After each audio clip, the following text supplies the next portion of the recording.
Welcome to Lighthouse Outlook, the podcast where we talk less about the markets and more about what matters to the people navigating them. From family offices to founders, we go beyond the numbers to unpack risk, legacy, and the human side of capital. Hosted by the team at MacNicol Associates Asset Management.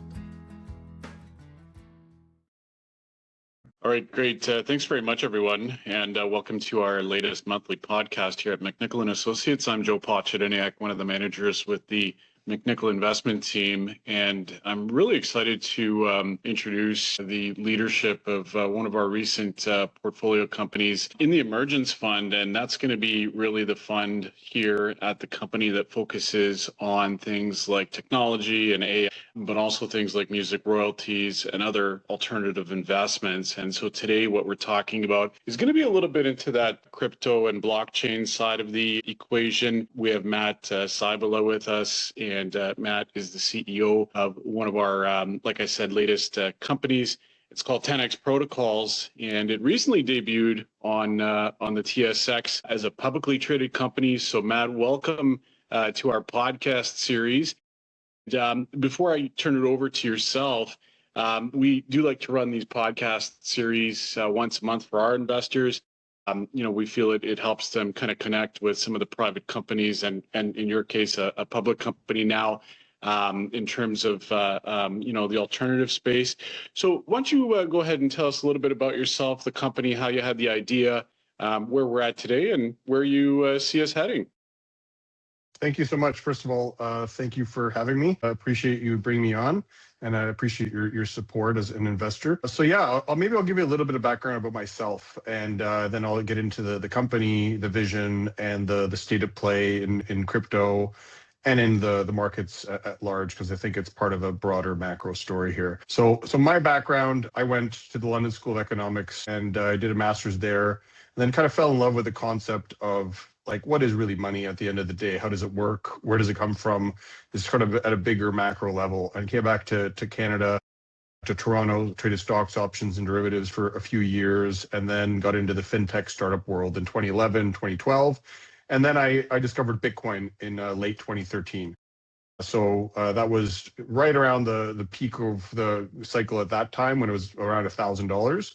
And I read the Satoshi white paper. I kind of wrap my head around what that meant, like what a blockchain really is, what is digital scarcity, how can you prove that something is digitally scarce and be able to build an ecosystem around that. And then I just, I fell for it, and I really fell in love with it, and I really understood that if this works, it'll change finance, computer science, and society. So we had a startup at the time. I kind of convinced my co-founders to move into the space, into crypto. That was early 2014. We founded a wallet company called Cryptive. It was a crypto wallet company that supported Bitcoin and then eventually Ethereum. And so that's the kernel of that. And myself, my brother Philip Cybula, who's a co-founder at TenX Protocols, and our CTO Jeff Byers, we're all founding members of that team. And those were really early days. That was when Bitcoin was the only game in town. We got excited like most newcomers near the peak, and the prices started to decline, and we kind of saw the cycle, which is kind of like, people get excited, prices go up, a lot of enthusiasm, and then there's a hiccup and prices go down a bit. And then really what happens is the folks that stick around, the true innovators and builders, they end up finding something really special. And in that case, what ended up happening was Ethereum was born, and we were lucky to live in Toronto. We met Vitalik Buterin, the founder of Ethereum. We saw like the concept, the pitch, like when he was literally just saying like, I think we could make a more complicated blockchain that can do Turing complete transactions, smart contracts, all these things. And we invested, we believed in it, we went for it. And then it actually worked a year later. It gave birth to smart contracting, which basically enables everything that we do today, which is DeFi, stable coins, these AI agents, all this stuff that's being built on chain right now. It was made possible by this innovation, and more importantly, kind of created this wave of interest. Again, another cycle. And then in between 2016 to 2018, there was another hype cycle of excitement, We ended up selling that company, Cryptive, to CoinSquare. They were actually one of our clients. We ended up basically creating a wallet system that could store large amounts of crypto in a manner that multiple parties have to come together to sign a transaction to move that crypto, kind of like an early version of Bitcoin. So we sold that to CoinSquare, which is now WonderFi. They spun that out and it became Tetra, which is the largest crypto custodian in Canada. And our CTO was the founding CTO there. To make a long story short, we took a little time off. We started working as consultants for Brookfield Asset Management, myself and my brother Philip, for a few years, advising them on what's going on in DeFi, what's going on in crypto, what's happening in the ecosystem. And then in 2024, when the election went to the Republicans, we knew that there was like this long period where Gary Gensler and the SEC was going after crypto in all kinds of ways. And we thought there's going to be like a lot of really great opportunities for us to take advantage of between the line of like this blurring line between finance and crypto. And that's where we thought there'd be a large amount of opportunity. And that's when we founded TenX Protocols. So happy to tell you about the vision there. Maybe I'll stop for a moment to see if you have any questions before I dive into the company, the vision, and what we think is going to happen in this ecosystem. Yeah, and thanks for that that introduction. That's certainly sounds like you and your brother have quite the background and quite the story. We'll speaking about story. I mean, we can see what the volatility in the space is. We'll get to that in a moment. For some of our investors, Matt, that maybe are not like crypto is really not in their wheelhouse. Is a wallet kind of the same thing as a crypto treasury company? Like, how would you kind of define those out for someone like new to the space?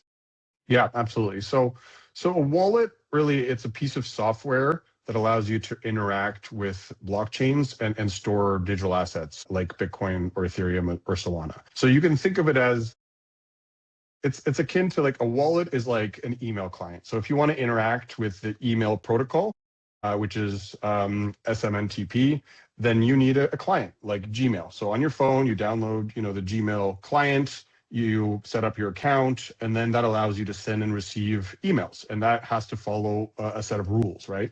You can't just create an email in your Word doc and say like, go. You have to follow a set of rules that the email protocol understands. And that's what the email client like Gmail or Hotmail or Microsoft or whatever you're using, it lets you interact with, interface with. A wallet, in a similar way, is a way to store digital assets like Solana, Bitcoin, Ethereum, and interact with that network. And with Bitcoin, it's relatively simple. You have the Bitcoin or you don't. You send it to another person or you don't. And then a wallet lets you interact with that in that manner. But something more complicated like Ethereum or Solana actually allows you to interact with applications built on top of the protocols themselves. So if you hear of stable coins or DeFi or meme coins or prediction markets or anything like that, you need a wallet to interact with any of those networks. And that's what we built. It was basically the infrastructure, the early days infrastructure to allow folks to interact with those networks. Okay, good. Yeah, I like the way you kind of, there was a little bit of interplay there between the layer 1 and layer 2 apps. Now let's kind of talk, and I always find this with crypto is, it'll have kind of these boom bust cycles. It'll kind of spiral off into the ditch, and a lot of naysayers are like, aha, I told you so, it's never going to work, it's this and that. And that's usually when that sort of rhetoric or narrative kind of reaches a fevered pitch, that's usually the time to buy. I just wonder whether talking about maybe not Solana or Ripple, not to pick a specific application, and certainly not to be political, but would it be maybe a fair comment to say that the administration kind of, I'll say I live on the shores of Lake Ontario, so kind of south of the border here, that administration, maybe in your opinion, kind of rolled into the White House, riding a very strong kind of pro-crypto argument, but like simultaneously undermining it and maybe tarnishing it a little bit because the crypto fundamentals, just sort of as a generalist allocator seem, pretty strong. We talk about things like Circle and Coinbase here all the time. A couple of those larger applications like obviously Ether and Solana at these levels look attractive. If you look at Solana today, you're getting it at kind of a January 2024 pricing.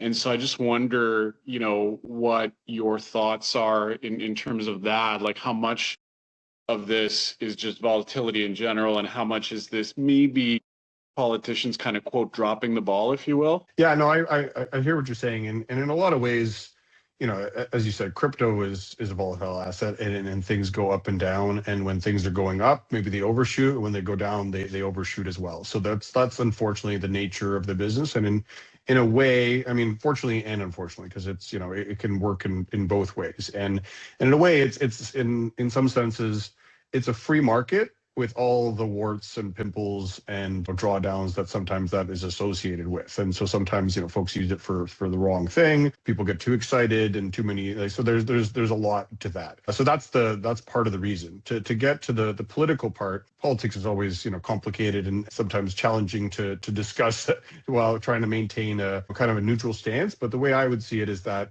effectively what happened is under the Gary Gensler SEC, there was basically the SEC was being truly unfair to entrepreneurs in the United States. So like a group like Coinbase, which is a blue chip name, they're publicly traded, they are trying to play by the rules. They literally went to the SEC and said, please just tell us what we can and cannot do, and what are the rules of the road. And the SEC said, well, no, like there's something that was passed in the 1930s, just read that and figure it out and you'll be able to tell. And if you can't, then we're going to send you, these cease and desist letters or whatever. They'll come after you in terms of it's regulating through just that type of aggressive means. And that drove a lot of investors and entrepreneurs out of the United States and offshore into Dubai and other places. And so basically what happened is the crypto industry came together and said, all right, well, we got to play the game, which is you go down to Washington, you create a super PAC. They created a fair shake super PAC, which had $200 million in it. They hired a bunch of lawyers and lobbyists, and they've had an impact on the election. And for better or for worse, that basically helped the Republicans win and basically began that story, which is why we had the Genius Act passed, which allows for stablecoins to operate. And now Visa, PayPal, MasterCard, JP Morgan, all these folks are beginning to innovate on stablecoins, and stablecoins fundamentally are a positive development for consumers and allow for the transfer of assets in a much faster, better way. So it's, that's basically what happened. And whether that's, maybe that ties the brand of crypto with the current Republican administration and, some you can, obviously have varying opinions on that. Basically a means to an end in some ways for the crypto folks, which was, hey, right now it's kind of unfair that they won't tell us what the rules are. They're going to go after entrepreneurs and not even tell Coinbase what the rules are when they sue them and they take them to court. And that for a long time, the only way that the regulatory framework could move forward was purely by winning in court. So the Bitcoin ETF was because of a court win. The SEC saying what the rules are was purely a court win. So it was just literally fighting the SEC, spending hundreds of millions of dollars in legal fees to get very basic things. Now maybe the pendulum swung in the other direction and is a little too tied with the Trump brand perhaps, and especially the Trump meme coin, which, for a lot of folks is sort of a bad look, and I can understand why that is. But ultimately, at the end of the day, there's the politics, and then there's the technology and what people use the technology for. And so that's what we're interested in. For us, it's fundamentally this is an enabling technology that enables the world to transact in a much more free and efficient manner. And now that there's on-chain stablecoins, on-chain equities, on-chain derivatives, on-chain prediction markets, and on-chain activities being conducted by AI agents, these are the financial rails of the future. No matter what you think of AI and crypto, I think that they're here to stay, and I think they're going to start working together in some really fascinating ways, and we're already beginning to see that. So ultimately, that's how we think about it, that, you can't really control what happens in Washington and in Davos, but you can focus on what you can build and what is possible with this technology. Yeah, and I think you really nailed it there, because recently, i.e. the last, call it week and a half, there seems to be some confusion around kind of the U.S. Treasury's overall perspective on that. I think Besant said, well, the U.S. government has crypto. They absolutely do. But the way I understand it is they acquired those crypto positions through seizures of non-lawful operators. That's quite a bit different from saying, well, the United States Treasury is going to create a crypto reserve and actively buy Bitcoin, Ether, and Solana in open market operations. I don't think that's really what Dissent said. And I just wonder whether these comments are kind of a case of, a little bit more more harm done than good, because it doesn't seem like the United States is necessarily looking to vacate the crypto positions they acquired from essentially law enforcement, but by the same token, not like NFT tokens. Sorry, that was a pun. They're also not they're not going to instruct the Federal Reserve to order banks like JP Morgan and the other money center banks to start backing up the truck on crypto. Am I right? Yeah, no, absolutely. And frankly, we wouldn't want them to. There's different folks that think different things about what Trump means when he's saying there'll be a crypto reserve. And at first people thought that they would find some creative way to buy some. And it turns out, maybe it won't be. And I don't think anyone can predict exactly what Trump is thinking here in general on almost anything. So I think for that, there's nothing really actionable. Over the last 3 or 4 months, there have been a number of very specific esoteric events that have happened in crypto, which I think have also contributed to the shift down in Bitcoin. It could be a little bit of the association with the Trump administration and maybe their waning star, given all that's happened in the last 3 or 4 months. But more importantly, there was a very high volatility event on October 10th. And since then, the price of crypto has very much dislocated. If you just look at the chart, there was basically a flash crash, if you will, on Binance and a few major exchanges, which caused a lot of pain for very large players. And, there's rumors, there's speculation, everyone's waiting for a body to kind of bob up to the surface so we can be like, aha, here it was. And so there's rumors of whether it was a market maker or a big exchange that has been doing various things to try to paper up something. And so in the end, we'll find out in time. There's also last week on, what is it today? I think it was on February 4th. It was last Thursday. There was another very high, if you look at the volume on the IBIT, which is the Bitcoin ETF, it was extremely high. There was someone was forced out of a large position on Thursday. So, these are things that happen. And I don't want to be calling a bottom or anything, but typically when things truly start to high volume and quick reversals is kind of what you're looking for, and we got a lot of that on Thursday. So I don't know, it might be just a blip or anything, but I think there's esoteric market reasons that we're slowly sussing out, and there's rumors of a Hong Kong fund that blew up or whatever, and we'll know soon enough. But there's forced selling in the market at the time. But for us, again, I've seen this movie before. I lived through the Mt. Gox collapse. I've lived through something called the bear whale, which people forget about. And I saw, the ICO bubble pop. I saw, the March 2020 flash crash that happened on Bitcoin and ETH. And then I saw the FTX collapse and all these things. And these things, they happen. And so it's unfortunate, but there's opportunities that are presented to investors and builders like us in bull markets, and there's different types of opportunities that are present in a bear market. And so that's what we're focused on. There's, you can collect tokens at a much better price than you could have at six months ago. And foundations, other crypto teams are far more interested in doing something uniquely crypto native right now than they were 6 months ago. And so those are the types of opportunities that we're focused on. Yeah, and you're right. Now that you say that, it's like I didn't have enough coffee today, but I remember there was reports of a Solana whale unloading some, like you say, esoteric wallet late. I can't remember if it was late last year or if it was still in 24, but someone was dumping Solana by the ton, and that created some question marks as to the usual question marks of well, who is this? Why are they doing it? What's the rationale behind it? And because the underlying crypto wallets are unknown, you don't always have these answers. It's not you go to the SEC website and you see a bunch of insider selling, and then you can kind of formulate your own conclusions. Okay, well, is this insider selling a couple thousand shares just as part of a planned program, or is this like the CFO and CEO like flagrantly unloading the stock by the ton? And so it's sort of that uncertainty that I think roiled digital asset markets in general.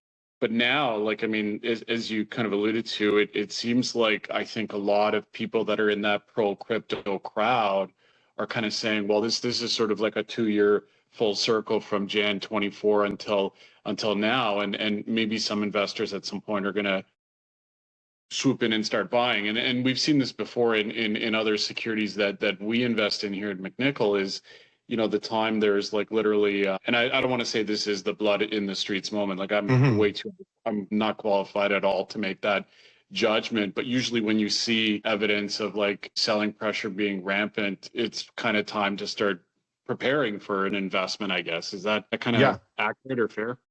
Absolutely. And that's, you know, in our past, we've always had success with that, you know, we kind of say when like the tourists get washed out and it's just the crypto natives that are left that are focused on this, and then sentiment is down and people are bummed out, and, you know, like some people are pivoting to AI or whatever. That's usually the time that, you know, that is a really good time to go out and pay attention and be countercyclical. And the other thing I would say is that not only is it just like the price and like being able to accumulate tokens at a lower price, it's the fact that the technology has matured over those 2 years, and what you can do with the tech today is light years ahead of what you could have done 2 years ago. And there's all these pieces of the puzzle, these primitives that you can kind of connect. And like prediction markets are now a multi-trillion-dollar asset class, and the ability to make predictions on these prediction markets. And more importantly, AI. Like, so, you know, obviously AI is talk of the town. How is this going to impact the economy? How is this going to impact software business? How is this going to impact white collar businesses? And robotics is on the next thing on everyone else's tongue. So like, what does this world look like in 5 years? That is the big question.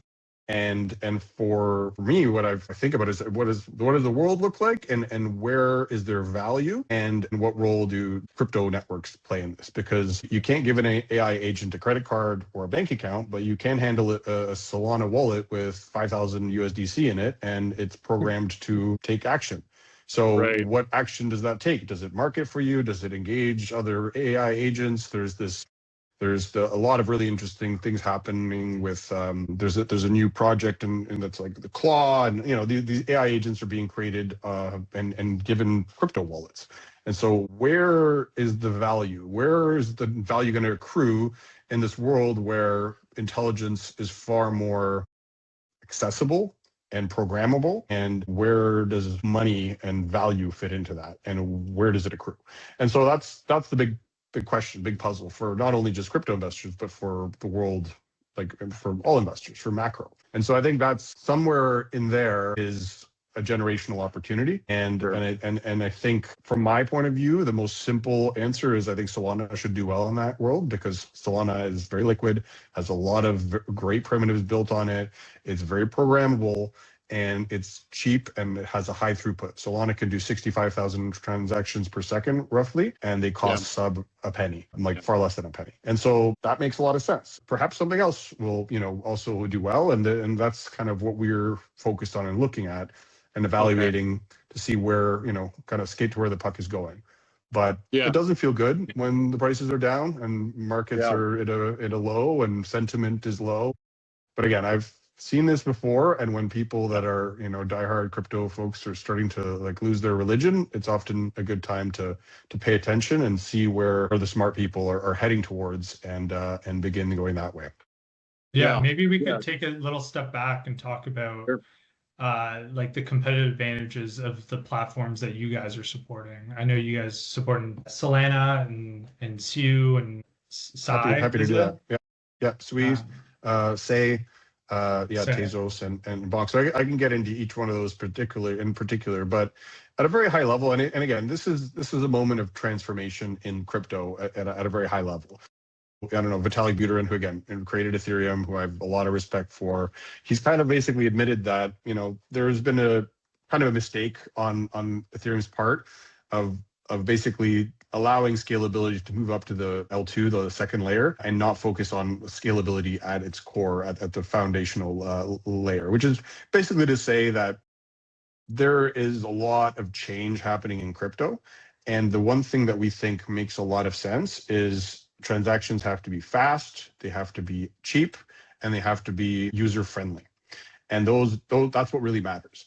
And so the platforms we support, broadly speaking, are all that fast, like high throughput, fast, cheap, and user friendly. And each one has their different philosophical approaches. If I was, to say which one's leading, it's in this category, this high throughput category. I would say it's Solana, but that's not to say that the game can't change. So, for example, Zcash, which is a privacy coin, which hadn't been doing much, it was sort of a legacy chain. All of a sudden, last year, when people started really being focused on privacy, it really went up like 100x or 10x or whatever it was. It just had a moment where everyone kind of moved in and the zeitgeist kind of changed. So I think we're in this period of change where people are saying, okay, great, whatever, the cycle is at a low. What's going to matter in 6 to 18 months? Like, where is this going to evolve? And that's how we think about it. So for us, we run validators on these networks. So we basically help process transactions on these networks, and we earn a staking reward for doing so. So we run validators, we own these assets, and they're just not like inert assets. You don't just buy them and hope that they go up.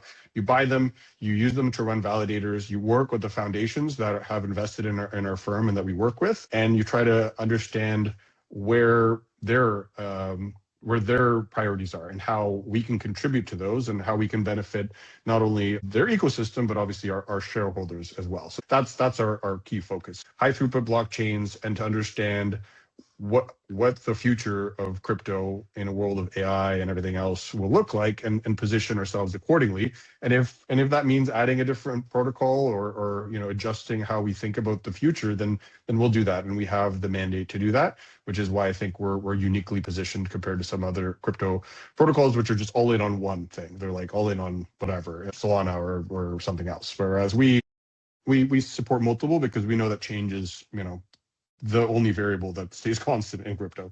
Yeah. You mentioned staking. Like, what does that really look like from like an operational and like cash flows perspective? Like, yeah, how does that look like for investors?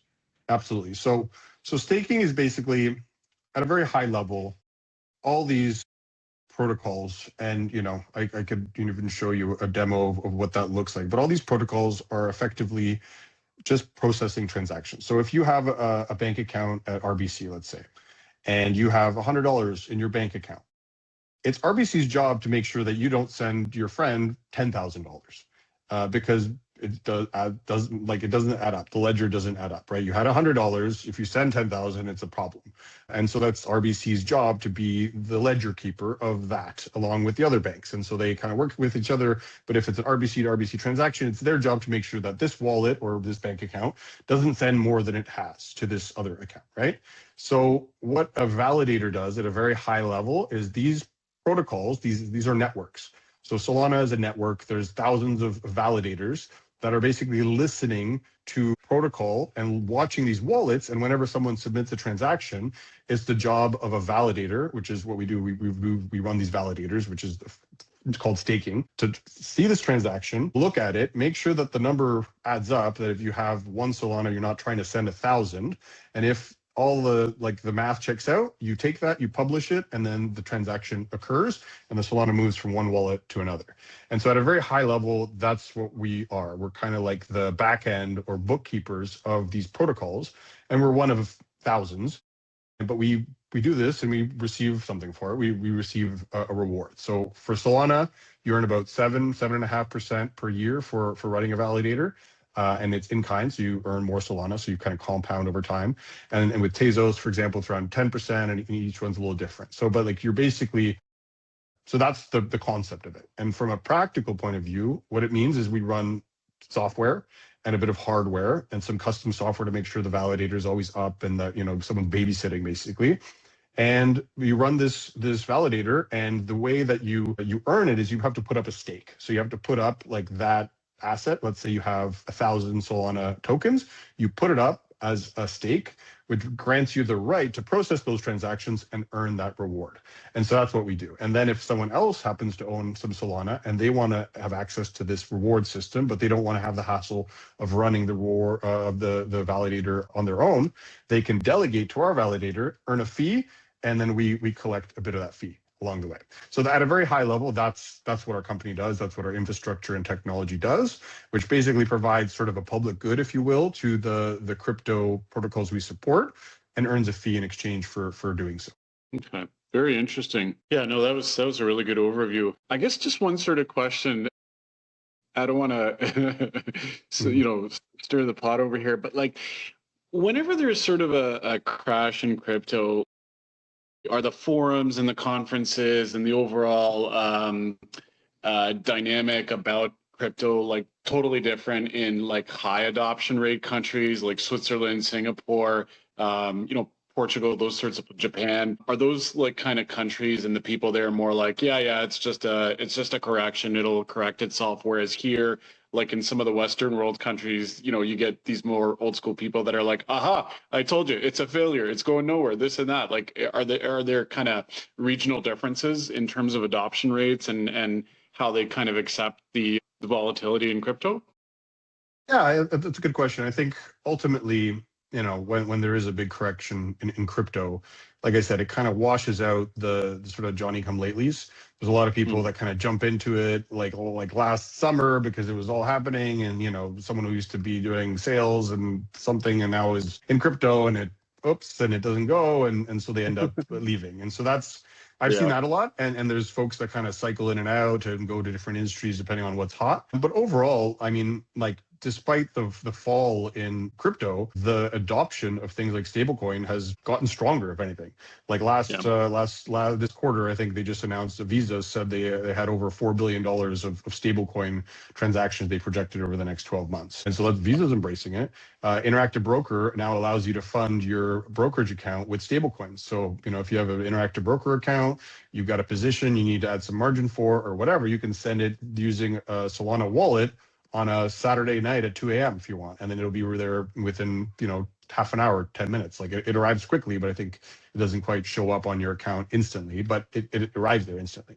And so it's these types of things that like are long, like this is part of what again, for better, for worse, the regulatory clarity that we got with the Trump administration has allowed for institutions to be like, all right, now we can dive in. And then when you think about it, and you see that, you can send a stablecoin transaction from my laptop to anywhere in the world within a blink of an eye, what are the implications for banks? What are the implications for payments companies? What is the implications for the NASDAQ? And all these groups, they're all investing and experimenting and trying to prepare for a world where crypto and AI is more prevalent. And therefore, I think ultimately, that's done very well. So the more institutional, suits and ties at conferences has not abated. Perhaps there's been some, folks that got blown out or washed out or whatever, but that always happens. And the people that stick around because they actually have a true passion for this industry and for the ethos of what it is, which is basically the ability to freely transact with anyone in the world.